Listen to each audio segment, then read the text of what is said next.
Hey, this is Sam from Shower Apps, and today we're looking at the new hack and slash game Dungeons Hunter 5. So Dungeon Hunter 5 is a sequel to a pretty popular game from Gameloft, which of course was Dungeon Hunter 4. And if you played that one, then the overall feel is pretty familiar, which is you go through waves of enemies and collect items, upgrade your armor, and progress throughout the levels. So as you can see, I'm playing the Windows 8 version, which is pretty buggy, at least for now. As you can see, some like this dying animation is pretty awful, and overall it's still unpolished because it's version 1.0, and I believe Gameloft is working on the new one called on an update which will fix at least some of the issues. And while we're at this chest, I would like to just mention one of the issues with this game so far is, as you might know, like in Diablo 3 or any other games, if you go out through the castle and look for chests, they'll usually give you like pretty, at least mediocre armor. And in Dungeon Hunter 5 the formula is pretty much this: at the very beginning of the game you get all the items, and it doesn't really matter if you open this chest or not, because sometimes you'll get like 50 or 100 gold, and sometimes these monsters will take you like half of your life bar, I'm sorry. So in this aspect it's pretty disappointing or annoying, but as far as the actual gameplay goes, it's really fun, especially on the touch device. I'm currently playing on the keyboard, and the controls aren't that good. So as you can see, this is some boss, and the one aspect of this game that I do really enjoy is the length of the levels, which is pretty short, so you can like have a quick play session like of 2 to 5 minutes and be done with it, which is really cool. And there are some really cool things about the overall mechanics of this game. The first one, of course, is the fusion system, and basically the fusion system makes, at least the Gameloft says that the fusion system makes all the inventory items valuable because you can fuse them into other items, or like upgrade your favorite item by fusing some unneeded items. However, they do cost you a lot of energy, especially in the later levels, which means that you'll end up spending like half of your stash of gold just to go get one extra level of experience for your weapon or your armor. So that kind of eliminates the point of fusion system, at least now. And another thing that I want to mention is the leveling up system. And as this is a free game, you have a limited amount of plays, and there are energy bars that continue to charge throughout the day. However, especially in early levels, once you level up, the whole energy bar resets, so you can start over. This also applies for Stronghold, and Strongholds are basically other player castles that you can raid and reap gold, crystals, and fusion cards that are used to improve your weapons by gaining experience.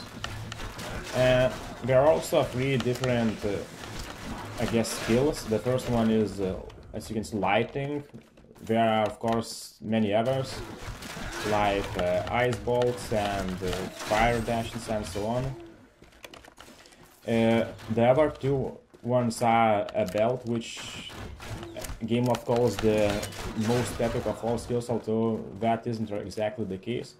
And in the middle you usually get like a shield of some sort. This could be like a flaming ring or some ice cubes or whatever. And another interesting aspect about this game is the element system, which means that, let's say if you have a fire-based weapon, you'll get bonus when attacking nature-based enemies. So it allows you to play with various strategies, and especially in the later boss battles, this can really come in handy when you want to beat like one specific boss. As you can see, I have a down arrow right here, and if I switch to this one, this should, at least for some enemies, give me additional damage or so on. Armor, of course, gives you additional protection. And the other not so positive thing about this game is character classes, because there aren't any actually. At the very beginning of the game you pick the weapon, and that's pretty much it. There are no stats, like if you go for crossbow there is no agility or anything that you might have been used to in other games. Instead you just choose your starting weapon, and that's it. So let's just open this one right here. If you're wondering why I'm playing throughout the beginning of this game, I'm actually at level 30 on my mobile phone, but I can't seem to record that, at least for now. And Gameloft also did a reset on my Windows 8 character, and if you'll be playing on your Windows 8 PC connected throughout to Facebook or anything, please keep in mind that, at least for us, the Windows Phone version actually had a different save, so we were unable to sync our progress, which is pretty disappointing. So as you can see, these are the strongholds that we can't currently play because there's this super annoying tutorial. Okay, let's just equip this armor that we want to. There are also fusion points. You can use crystals to buy each chest, and one of the good or bad things, depends on how you look at it, is when you start out with some weapons or armor, the ones you find, they can't be upgraded beyond 3 stars. And what that means is that once you reach your maximum level, which is 3 stars, you are pretty much done with it. And the only way to gain like valuable armor is to get them from the chest, which of course costs 50 gems, and you get 4 gems by completing each level. And the difficulty of this game is, I guess it's easy once if you do grind a lot, because otherwise you'll end up spending a lot of gems to revive and so on. And if you complete the same level on the hard difficulty, you get 1 additional extra potion, and this only applies once. So if you complete the very same level the second time, you actually won't be able to get the benefits, only experience and so on. These jittering animations are pretty annoying, and the Gameloft is supposedly working on a fix. So as far as there are other game elements like design, the game design and level design, is actually, at least for me, I found them more satisfying than those found in even Diablo 3, because the environments are pretty different. And so far I've completed like I believe over 50 levels on my mobile phone, and the game environment didn't got annoying or boring yet, because there are all kinds of different levels and so on, and you don't really feel like, oh, you have been throughout this level before, just there's like now different skin and so on. So it's always fun to play, unless like there is an annoying boss which ends up killing you in a couple of hits. And of course Gameloft wants you to spend the real gold.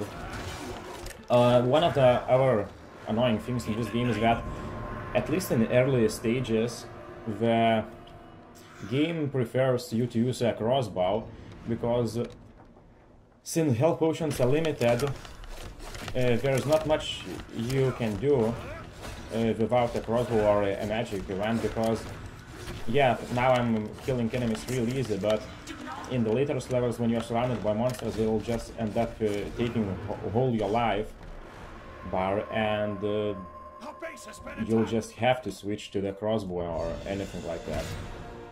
So we get experience and these gems and all kinds of useless armor that at first you might fuse, but later there is no really point in doing that. So that's pretty much it as far as the game goes. I definitely recommend giving a try, but I'd like to give you a couple of tips. Oh, let's just show you the fusion system. So as you can see, it will upgrade from level 1 to level 3, and the 1-star items go from level 1 to level 15, then from level 1 to level 30, and then from level 1 to level 50.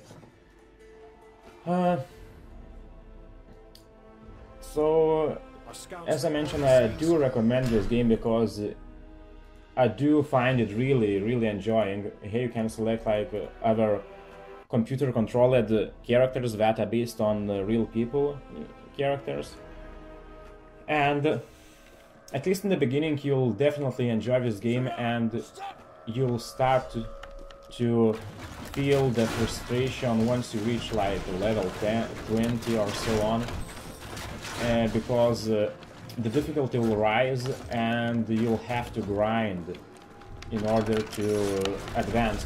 And definitely don't spend any gems on revivals or anything, just keep them for a bonus chest, because that's one of the mistakes I made in early games. And if you did make some awful decisions, you can actually contact Gameloft and ask them to reset the game by providing your Facebook ID, although they take like 1 week to reply.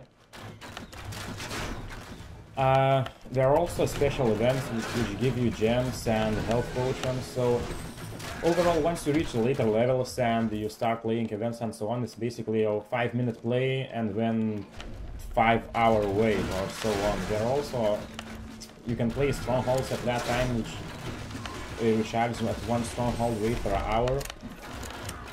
You can also construct your own stronghold, which would give you like additional gold as you, I guess, pet monsters that other players can also raid and kill. Of course, they do get revived every time. And you lose gold if the other player successfully beats you.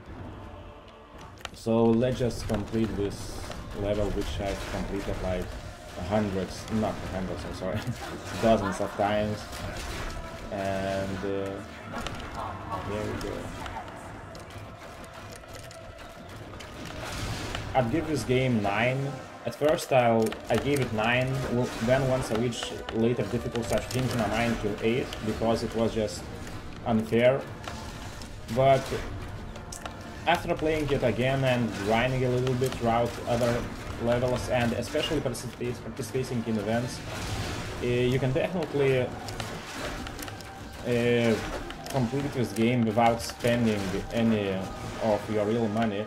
And the only thing that you won't be able to win without spending real money are special event prizes that other people also compete, as they'll be the ones like spending hundreds of dollars for gems just to get some useless high tier weapon or so on.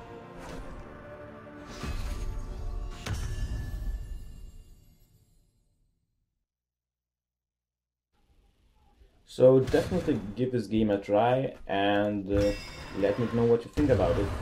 As I said, just don't spend any gems and you should be good to go. This is Sam from Shower Apps, and I'll see you soon.